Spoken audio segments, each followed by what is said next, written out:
NNTV Telugu న్యూస్కి స్వాగతం. నా పేరు వరుణ్. ఈ డీటెయిల్ చూస్తే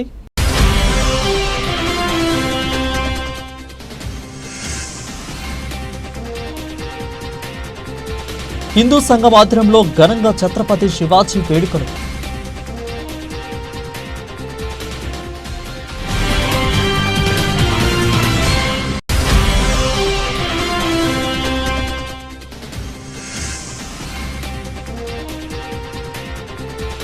సమైక్య ప్రెస్ క్లబ్ నందు ప్రెస్ మీట్ నిర్వహించిన అరికెల శివరాం ప్రసాద్.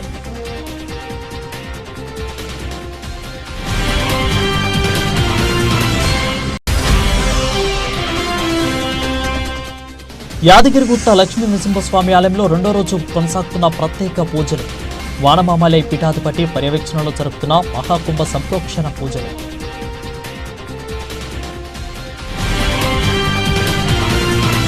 కోదండపురం శ్రీ గోదాదేవి సమేత వెంకటేశ్వర స్వామి వారి దర్శనంలో ఉమ్మడి పిఏపల్లి బీఆర్ఎస్ మండల పార్టీ అధ్యక్షులు పల్లపురెడ్డి గారు, ఇక బీఆర్ఎస్ పార్టీ నాయకులు, దేవాలయ కమిటీ సభ్యులు పాల్గొన్నారు. దేవరకొండ నియోజకవర్గం గుడిపల్లి మండలం కోదండపురం గ్రామంలో ప్రతి సంవత్సరము అంగరంగ వైభవంగా జరిగే వెంకటేశ్వర స్వామి వారి దర్శనంలో భాగంగా ఆలయ ప్రధాన అర్చకులు శ్రీనివాసాచార్యులు ఆశీర్వచనం అనంతరం మల్లెపో రెడ్డి మాట్లాడుతూ ప్రజలు సుఖ సంతోషాలతో ఆయురారోగ్యాలతో ఉండేలా దీవించమని స్వామివారిని కోరారు. ఈ కార్యక్రమంలో దేవాలయ కమిటీ చైర్మన్ గజ్జల వెంకటేశ్వరరెడ్డి, ఇక దేవాలయ పాలక మండలి సభ్యులు పోలే మహేందర్, పోలే సైతులు, పోసిరెడ్డి సైదిరెడ్డి, అర్వపల్లి నరసింహ, ఎర్ర యాదగిరి, కృష్ణారెడ్డి, గోలిగిరి, మారుపాక జగన్, బాస్పాక రవి, కమ్మంపాటి నరసింహ, దామోదర్, అదేవిధంగా నరేందర్, కడారి వెంకటయ్య, ఇక రానిపోయిన శ్రీనయ్య, భాస్కర్ రెడ్డి, రామాయంపల్లి వెంకటయ్య, ఇక మధుసూదన్ నాయక్, రుద్రాక్ష వెంకటయ్య తదితరులు పాల్గొన్నారు.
వికారాబాద్ జిల్లా కోటిపల్లి మండలం కంకనాపల్లి గ్రామంలో ఇందిరమ్మ ఇండ్ల నిర్మాణంలో షరతులు తప్పకుండా పాటించాలని డిస్టి సాజిద్ అలీ పేర్కొన్నారు. ఇక మీరు ఎక్కడైతే ఫోటో దిగారో అక్కడే ఇంటి నిర్మాణం చేయాలని, బేస్మెంట్కు ₹1,00,000 మరియు ఇంటి బీమారుకు స్లాబ్కు ₹2,00,000 మరియు పెయింటింగ్కు ₹1,00,000 పెయింటింగ్ దశల వారీగా వస్తుందని ఆయన చెప్పారు. అయితే మరుగుదొడ్డి తప్పక నిర్మించాలని సూచించారు.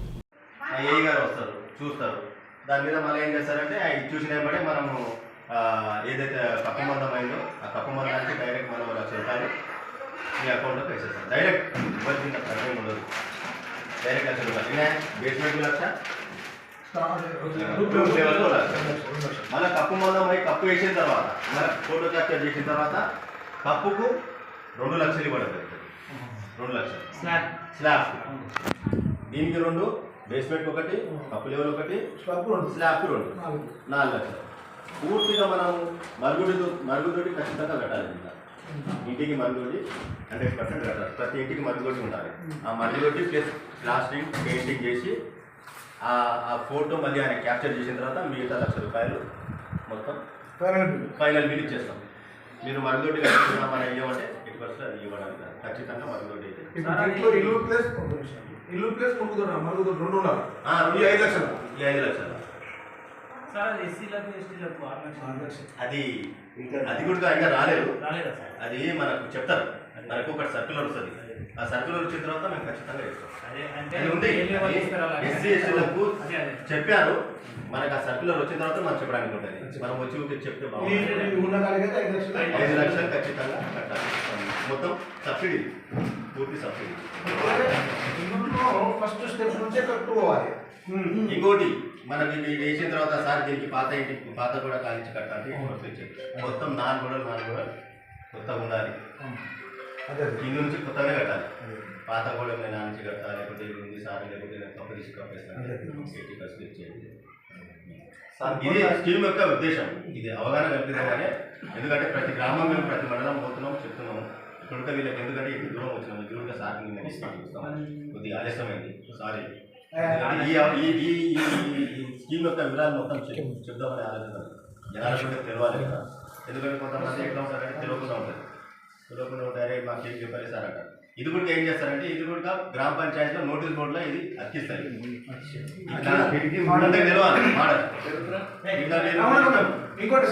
చాకులమర్రి గ్రామంలోని చెన్నకేశవ ఆలయంలో బుధవారం శ్రీ అభినవ శంకరానంద స్వామి ఎస్ఎస్ఎఫ్ సభ్యులు అదేవిధంగా హిందూ సంఘం ఆధ్వర్యంలో ఛత్రపతి శివాజీ వేడుకలు ఘనంగా నిర్వహించారు.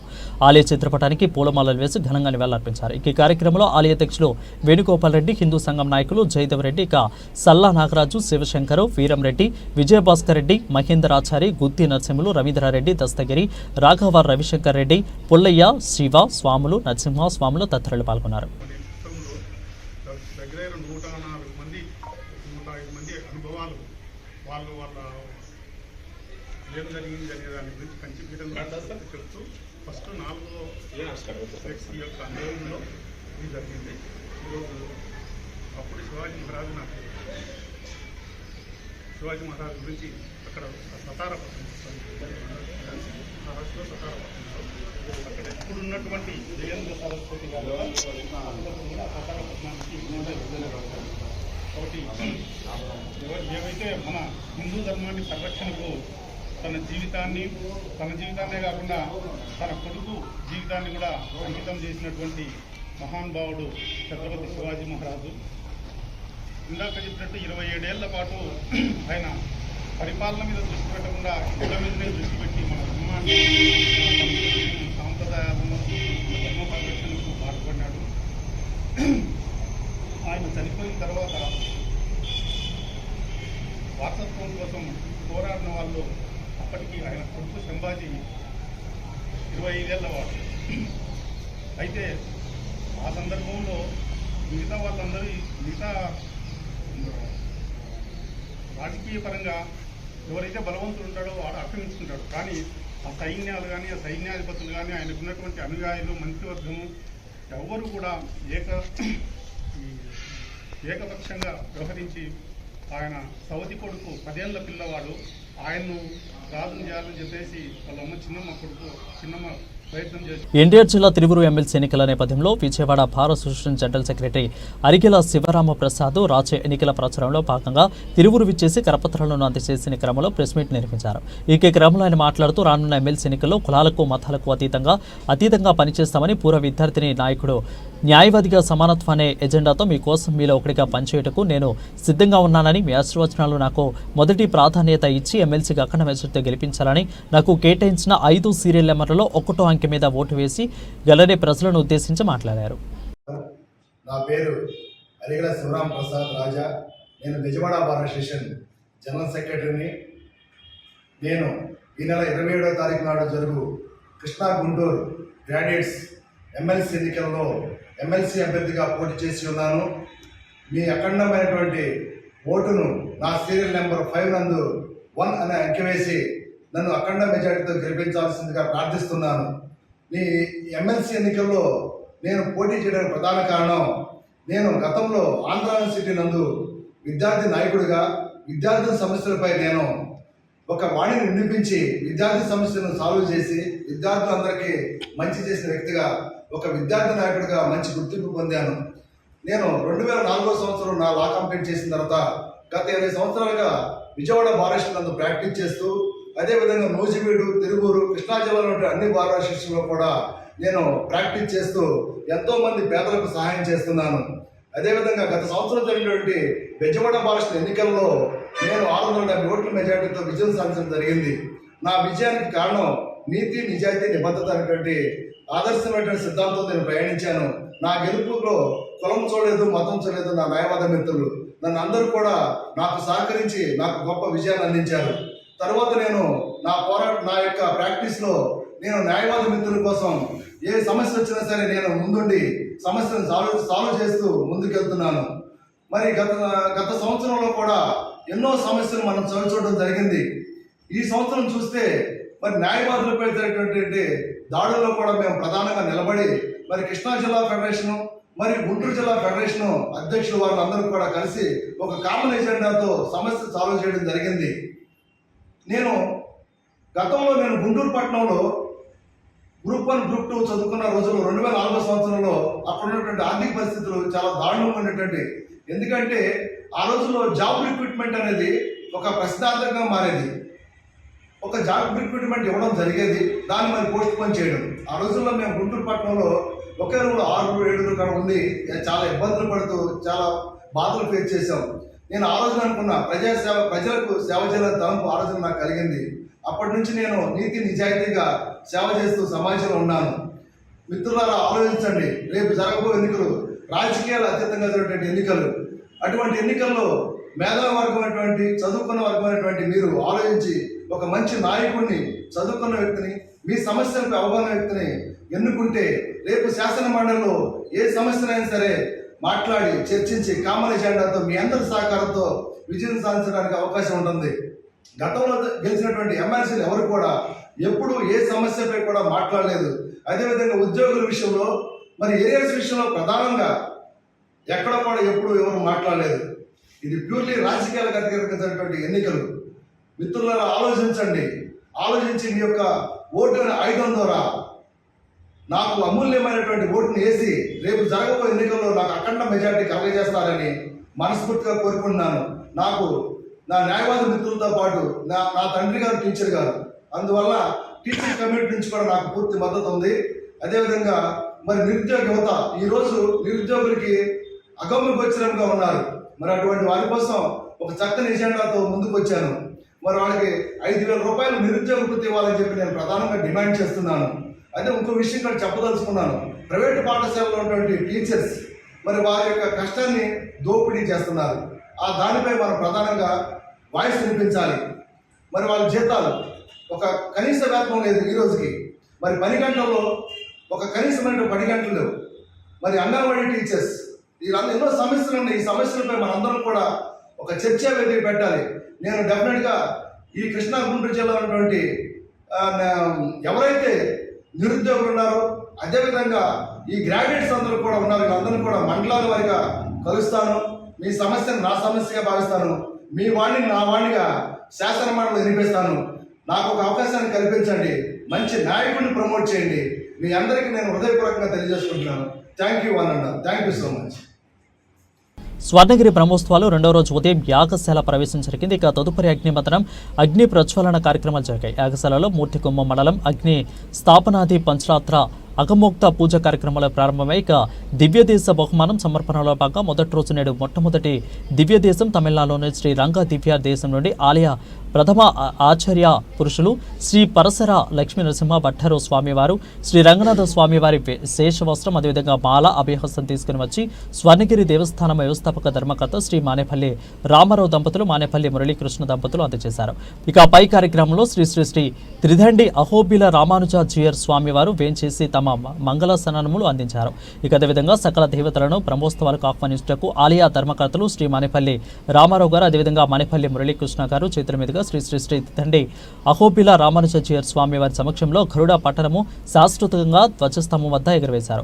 అనంతరం సంతానం లేని దంపతులకు గరుడ ప్రసాదాన్ని అందించారు. ఇక అనంతరం శ్రీ స్వామివారిని సూర్యప్రభ వాహనంలో కొలువు తీర్చి మేళతాళాలు మంగళ వాయిద్యాల నడుమ ఆలయ తిరుమాడ వీధులలో ఊరేగించారు. నా పేరు పరాశర లక్ష్మీ నరసింహ భట్టర్. పరాశర భట్టర్ శ్రీరంగేశ పురోహిత, శ్రీ పరాశర భట్టార్య శ్రీరంగేశ పురోహిత, శ్రీవత్సాంగమాన్ శేషే మహిస్తు భూయసే అని చెప్పి ఆ కైంకర్యం చేస్తున్నటువంటి రామానుజ వారు ఏర్పాటు చేసిన పీఠం ఇది. ఆ పీఠంలో 30వ తరం నాది. స్వర్ణగిరి దేవస్థానం శ్రీ వెంకటేశ్వర స్వామి ఆలయానికి వచ్చే భాగ్యం కలిగింది. శ్రీరంగం నుంచి శ్రీరంగంలో వేయించేసినటువంటి శ్రీ రంగనాయక సమేత రంగనాథ స్వామి యొక్క పరిపూర్ణ అనుగ్రహంతో వారి యొక్క శేషమాల, శేషవస్త్రం, అభయహస్తం, సమర్పించడం జరిగినది. ఇక్కడ వచ్చి వారు రావడం జరిగింది. ఆ పెరుమాళ్ళ యొక్క అనుగ్రహం చేత వారికి తిరువడిలో శ్రీ రంగనాథ యొక్క మా శేషమాల, అభయస్తం, తర్వాత శేషవస్త్రం కూడా పే చేయడం జరిగినది. తెలంగాణలో స్వర్ణగిరి అని మనందరం దర్శిస్తున్నాం. ఒక అద్భుతమైనటువంటి క్షేత్రం. శ్రీ వెంకటేశ్వర స్వామి వైకుంఠం మీద విరక్తి కలిగి తిరుమల వేంచేసినట్టు మనకి పురాణాలు చెప్తున్నాయి. అలాంటి స్వామి ఈ ప్రాంత వాసులందరినీ కూడా అనుగ్రహించడానికి ఒక విరాట్ రూపంతో స్వామి ఇక్కడ భక్తులకి కొంగు బంగారమై యాదాద్రి సమీపంలో మరో యాదాద్రి క్షేత్రంగా యాదాద్రి శ్రీనివాసుడుగా మల్లేపల్లి వారి చొరవతో స్వామి కొండ మీదకి చేరాడు. తిరుమల కొండ మీద ఎంతోమంది మహర్షులు ప్రార్థిస్తే స్వామి వేంచేశాడు. అలా ఇక్కడికి వేంచేసిన స్వామి అవతరించి ఇప్పటికి సంవత్సరం అవుతుందన్నమాట. అంటే ఈ వెంకటేశ్వర స్వామి సంవత్సరం బాలుడు. ఆయన వార్షికోత్సవ కార్యక్రమాల్ని వైభవంగా జరుపుతున్నారు ఇక్కడ ఉండే యజమానులు, భక్త వరేణ్యులు. ఈరోజే స్వామికి ధ్వజారోహణ కార్యక్రమం జరుగుతుంది. ఏదైనా ఇంట్లో పండుగ జరిగితే బంధువులందరినీ పిలుస్తాం. దేవుడి పండుగ జరిగితే ఈ లోకవాసులు, పైలోకవాసులు అందరూ రావాలి కదా. అందుకోసం గరుత్మంతుడు స్వామి ఆజ్ఞతో ధ్వజాన్ని అధిరోహించాడు. ఈ స్తంభాన్ని వేద స్తంభం అంటారు. ఆ స్వామి ఇక్కడ అధిరోహించి దేవతలందరినీ ఆహ్వానిస్తున్నాడు. సూర నర ఖగ భోగి గంధర్వ దైత్యై అంటాం కదా. దైత్యులైన, పిశాచాలైన, రాక్షసులైన ఎవరు తరించాలనుకుంటే వారందరూ రండి అని ఆహ్వానం పలుకుతున్నాడు శ్రీనివాస స్వామి తరపున శ్రీ గరుడాళ్వారు. ఆయన బయలుదేరే సందర్భంలో ఆయనకి పాయసాన్నాన్ని నివేదన చేస్తారు. ఆ అన్నం ఏ స్త్రీ కనుక ప్రసాదంగా స్వీకరిస్తుందో యా స్త్రీ పిండం సమస్నాతి సా స్త్రీ పుత్రవతీ భవేతని శాస్త్రం చెప్తోంది. ఆగమ గ్రంథాలు తెలియజేస్తుంది. సంతానం లేని స్త్రీలు కనుక ఆ ప్రసాదాన్ని స్వీకరిస్తే అమితమైన తేజస్సు కలిగినటువంటి, బలం కలిగినటువంటి సంతానం కలుగుతుంది అంటారు. అలాగే రోగగ్రస్తులు కనుక తీసుకున్నట్లయితే వాళ్ళ రోగాలన్నీ తొలగిపోతాయంటారు. అలాంటి వైనతేయుని యొక్క అనుగ్రహాన్ని సంతానం లేని వారికి ఇవ్వడం జరిగింది. అలాగే ఈ రోజు నుంచి పంచకుండాత్మకంగా హోమ కార్యక్రమాలు జరగడమే కాకుండా విశేషించి ఈరోజు వైనతేయ ఇష్టియం జరుగుతుంది. చాలామందికి వివాహాలైన సంతానం కలగకపోవడం, ఒకవేళ సంతానం కలిగిన దంపతులు కావచ్చు, ఇళ్లలో ఉన్నవారు కావచ్చు, అనేక రకాలుగా రోగగ్రస్తులు అవ్వడం, ఇవన్నిటినీ తొలగింపజేసే అద్భుతమైన ఇష్టి వైనతేయ ఇష్టి అంటారు. ఆ ఇష్టి కార్యక్రమం కూడా ఈరోజు జరుగుతుంది. ఈ రోజు నుంచి 28వ తారీఖు దాకా స్వర్ణగిరిలో బ్రహ్మోత్సవ కార్యక్రమాలు అంబరాన్ని అంత వైభవంగా సాగడానికి రంగం సిద్ధమైంది. పరమహంస పరివ్రాజకులు, అపర రామానుజులు, శ్రీ శ్రీ శ్రీ త్రిదండి శ్రీమన్నారాయణ రామానుజ చిన్నచీర స్వామివారి పరిపూర్ణ మంగళాశాసనాలతో, అలాగే వారు కూడా ఈ కార్యక్రమాల్లో ప్రత్యక్షంగా 2 రోజులు పాల్గొనేటటువంటి అవకాశం ఉంది. అందువల్ల బంధువులందరూ కూడా ఈ కార్యక్రమంలో అన్వయించి శ్రీనివాసుని యొక్క అనుగ్రహాన్ని పొందుతారని ఆహ్వానం పలుకుతున్నాం. భక్తులకు కొంగు బంగారమయ్యే ఈ స్వర్ణగిరి వాసుని సేవించి తరిస్తారని ఆహ్వానం పలుకుతున్నాం. జై శ్రీమన్నారాయణ. పెద్దపల్లి జిల్లా గోదావరిఖని RG2లోని OCP 3లో గత 3 రోజులుగా ఓపీ కాంట్రాక్ట్ తమ వేతనాల పెరుగుదల కోసం 3 రోజులుగా కార్మికులందరూ కలిసికట్టుగా స్వచ్ఛందంగా బంద్ చేసి సమ్మెకు దిగడం జరిగింది. ఇక రామకొండ ఎమ్మెల్యే రాజ్ ఠాకూర్ మక్కాన్ సింగ్ ఈ విషయం తెలుసుకొని కాంట్రాక్టర్కు తన యొక్క ఎమ్మెల్యే క్యాంప్ ఆఫీసులను పిలుచుకొని మా కాంట్రాక్టు కార్మికులకు వారి యొక్క వేతనాలు పెంచాలని డిమాండ్ చేయగా కాంట్రాక్టరు వారి ఒప్పందం ప్రకారం నెలకి 2800 ఇస్తారని ఒప్పుకోవడం, ఇలా చేయడంతో కాంట్రాక్ట్ కార్మికుల సమరం ఎంతో అమరంగా మారిపోయిందని దీనిని కాంట్రాక్ట్ కార్మికులు రామకొండ ఎమ్మెల్యే రాజ్ ఠాకూర్ మక్కాన్ సింగ్ అభినందనలు తెలిపారు.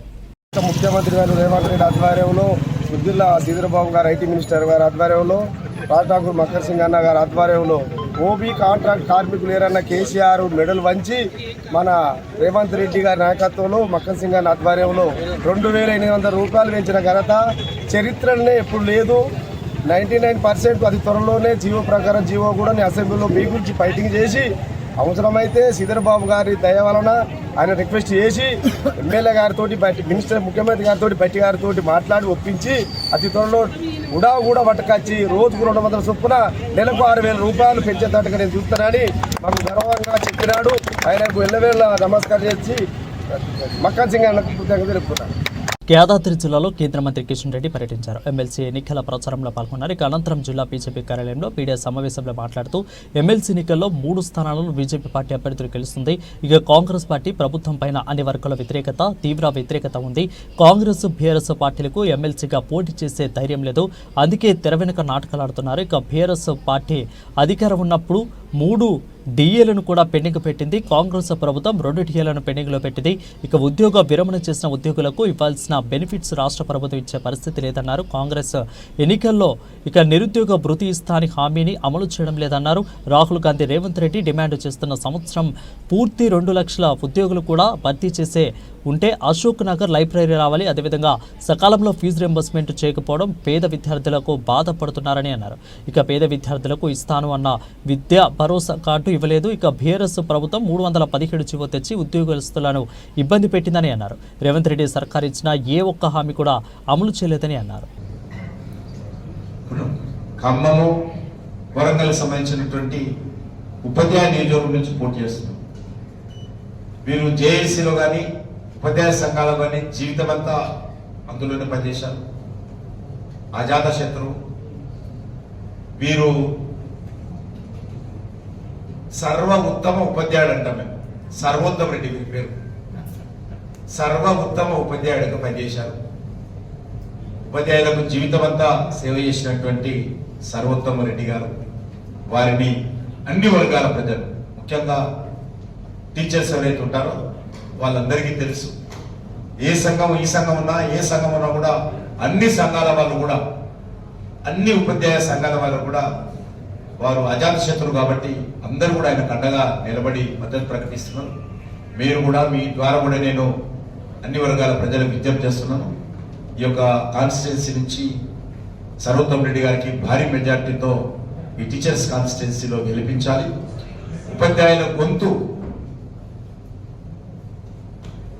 భారతీయ జనతా పార్టీ ఆధ్వర్యంలో శాసన మండలిలో మళ్ళీ వినాలి. గత అనేక సంవత్సరాలుగా ఉపాధ్యాయుల గొంతు మరి మూగపోయింది. శాసన మండలిలో ఉపాధ్యాయుల గొంతు వినిపించడం లేదు. పాలక పార్టీలకు బాగా పాడుతున్నారే తప్ప వాళ్ళ గొంతు వినిపించడం లేదు. కాబట్టి మళ్ళీ వాళ్ళ గొంతు వినిపించాలంటే మరి సర్వోత్తమ్ రెడ్డి గారు చాలా అనుభవం ఉన్నటువంటి వ్యక్తి. ఉపాధ్యాయుల సమస్యలు, వాళ్ళ కష్టాలు, వాళ్ళ సుఖాలలో వాళ్ళ జీవితం అంతా కూడా భాగస్వామి అయినటువంటి వ్యక్తి. ఆయనను భారీ మెజార్టీతో గెలిపించాల్సిందిగా నేను ఉపాధ్యాయులందరినీ కోరుతా ఉన్నాను. దయచేసి మరి ఈ విషయంలో ప్రత్యేకంగా చొరవ తీసుకొని అందరూ కూడా కూర్చొని మాట్లాడుకొని 27వ తారీఖున మరి తప్పకుండా పోలింగ్ బూత్కి వెళ్ళి ఓటు నమోదు చేసుకున్నటువంటి ప్రతి ఒక్కరు కూడా తమ ఓటు హక్కును స్వచ్ఛందంగా వినియోగించుకుని మరి బీజేపీ అభ్యర్థులను ఆశీర్వదించి గెలిపించాల్సిందిగా కోరుతున్నాను. ఒకవేళ ఈ 14 నెలలుగా వాళ్ళకి ఇష్టామైనటువంటి నిరుద్యోగ వృత్తి లెక్కేస్తే ఈరోజు ఒక నిరుద్యోగికి కాంగ్రెస్ పార్టీ ప్రభుత్వము 56,000 రూపాయలు బాకీ పడింది ఒక నిరుద్యోగికి. ఈ 14 నెలలు ఇంటూ 4,000 ఆల్మోస్ట్ 56,000 ఈ ప్రభుత్వం నిరుద్యోగి చెల్లించాల్సిన అవసరం. అంతకుముందు బీఆర్ఎస్ ప్రభుత్వం కూడా పెద్ద ఎత్తున ప్రకటన చేసి మేము నిరుద్యోగ వృత్తి ఇస్తామని చెప్పి బీఆర్ఎస్ పార్టీ నిరుద్యోగులు పొందబెట్టారు. ఈరోజు కాంగ్రెస్ పార్టీ కూడా అదే పరిస్థితి మరి ఏర్పడబోతుందని ఈ సందర్భంగా మనం వేస్తున్నాం. ఫీజు రియంబర్స్మెంట్ అనేకమైనటువంటి ప్రైవేట్ విద్యా సంస్థల్లో చదువుకుంటున్నటువంటి పేద కుటుంబాలకు సంబంధించినటువంటి విద్యార్థులు వాళ్ళందరినీ కూడా కాంపిటేటివ్ ఎగ్జామ్స్లో పాస్ అయిన తర్వాత వాళ్ళకి ప్రైవేట్ సెక్టార్లో ఉన్నటువంటి ఎడ్యుకేషన్ ఇన్స్టిట్యూషన్స్లో కూడా ఎంసెట్ రాసిన తర్వాత అన్నింటిలో కూడా వాళ్ళందరినీ అక్కడక్కడ పంపించారు. ఇంజనీరింగ్ కాలేజీలో, డిగ్రీ కాలేజీలో. ఈరోజు పరిస్థితి ఏంటంటే ఆ కాలేజీల్లో సకాలంలో ఫీజు రియంబర్స్మెంట్ కారణంగా లెక్చరర్స్ అరకొర పెట్టడం, ఉన్న లెక్చరర్స్ కూడా సరైన జీతాలు రాకుండా ఇబ్బందులకు గురి కావడం, మేనేజ్మెంట్స్ కరెంటు బిల్లు కూడా కట్టలేని పరిస్థితుల్లో అల్టిమేట్ గా సఫర్ అవుతుంది. మేనేజ్మెంట్ ఇన్స్టిట్యూషన్స్ కావు, అల్టిమేట్ గా సఫర్ అవుతుంది పేద కుటుంబాల నుంచి వచ్చినటువంటి విద్యార్థులని సందర్భంగా మనం చేస్తాం. ముఖ్యంగా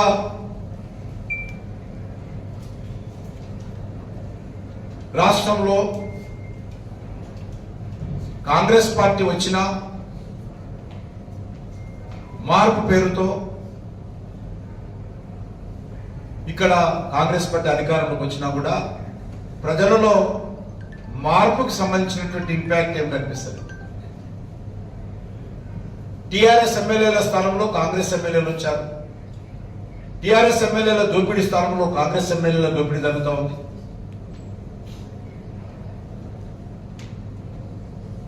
అలా వ్యవహారంలో మార్పు లేదు. ముఖ్యమంత్రి గతంలో తిట్టేవాడు, ఈ ముఖ్యమంత్రి వచ్చినాక తిరుగుతా ఉన్నాడు అందరినీ. రాజకీయాలు పూర్తిగా ప్రజల్లో గౌరవం లేకుండా పోయింది. రాజకీయాలంటే తిట్టుకోవడము, రాజకీయాలంటే గౌరవం లేకుండా చేయడము, రాజకీయాలంటే ఫిరాయింపులను ప్రోత్సహించడం అనేటువంటిదే ఈరోజు తెలంగాణ రాష్ట్రంలో 2014 నుంచి ఈ రోజు వరకు మనకు కనిపిస్తుంది. శాసన మండలి అంటే ఏ రకంగా ఉంటుందో మనకు తెలుసు. కానీ కాంగ్రెస్ పార్టీ శాసన మండలిలో మెజార్టీ ఉన్నప్పుడు మొత్తం కాంగ్రెస్ పార్టీ శాసన మండలికి సంబంధించినటువంటి ఎమ్మెల్సీలు అందరినీ కూడా గంపగుత్తగా కేసీఆర్ ఆ రోజు టిఆర్ఎస్ పార్టీలో చేర్చున్నారు. ఈరోజు ఈయన అధికారంలోకి వచ్చిన తర్వాత ఈయన 10 మంది ఎమ్మెల్యేలను, టిఆర్ఎస్ ఎమ్మెల్యేలను కాంగ్రెస్ లో చేర్చుకున్నారు.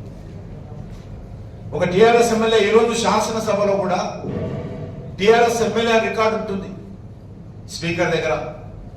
ఆయన మొన్న ఒక శాసనసభ్యుడైతే కనీసం శాసనసభ్యత్వానికి రాజీనామా చేయకుండా, పార్టీకి రాజీనామా చేయకుండా కాంగ్రెస్ పార్టీ అభ్యర్థిగా ఎంపీ ఎలక్షన్స్ లో పోటీ చేసినటువంటి అవినాష్ గ్రూప్ ఆఫ్ ఇన్స్టిట్యూషన్ యొక్క సమగ్ర విభాగం కామర్స్ ఎడ్యుకేషన్లో అత్యుత్తమ ప్రతిభను ప్రసిద్ధి చెందిన association of charter certified accountants పరీక్షలలో అసాధారణమైన ఉత్తీర్ణత శాతాలు సాధించిన అత్యుత్తమ విద్యార్థులకు సత్కరించేందుకు ఏసీసీఏ సక్సెస్ మీట్ 2024-2025 నిర్వహించింది. ఈ కార్యక్రమానికి శ్రీ సాజిద్ గాను డైరెక్టర్ ఇండియా ఏసీసీఏ కార్యక్రమానికి ముఖ్య అతిథిగా హాజరయ్యారు.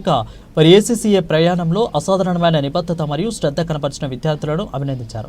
ప్రస్తుతం మరియు భావి విద్యార్థులకు కూడా స్ఫూర్తిదాయకంగా పనిచేస్తుందని, ఫైనాన్స్ అండ్ అకౌంటింగ్ కెరీర్లో అకాడమిక్ అచీవ్మెంట్ మరియు డెవలప్మెంట్ కోసం ప్రయత్నించిన వారిని ప్రోత్సహిస్తుందని Avinash group of institution commerce guru doctor Avinash Brahmadevara అన్నారు. I would like to congratulate you, all of you over here. A big round of applause to you once again for the wonderful initiative that you have taken. Trust me, 3 years down the line, those who are in your first year, trust me, 3 years down the line, you will definitely enjoy these moments for the next 30-40 years of your life. It is not a small decision. That is the reason why I am trying to emphasize on it, because when I was a student like you, sitting in the same classrooms way back in 24 years back, and a dream of becoming a triple qualified helped me out to be wherever I am today. And for you, because it is easy for you to understand, so I just want to mention about the kind of effort that you need to put in on a regular basis. So it's not one-time course, so you need to put it continuously for the next 3 years of your life. Bulletin ముగించే ముందు మరొకసారి headline చూద్దాం.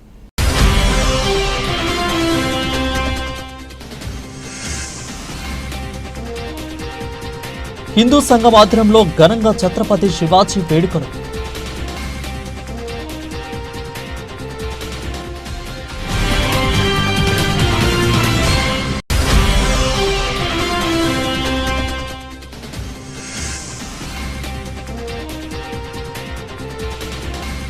సమైక్య press club నందు press meet నిర్వహించిన అరికెల శివరాం ప్రసాద్.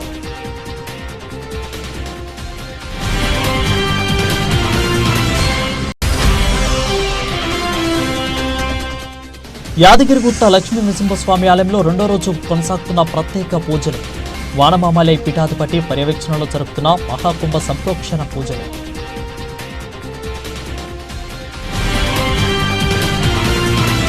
ఇది నాటి న్యూస్ బులెటిన్. మరొక బులెటిన్లో మళ్ళీ కలుసుకుందాం.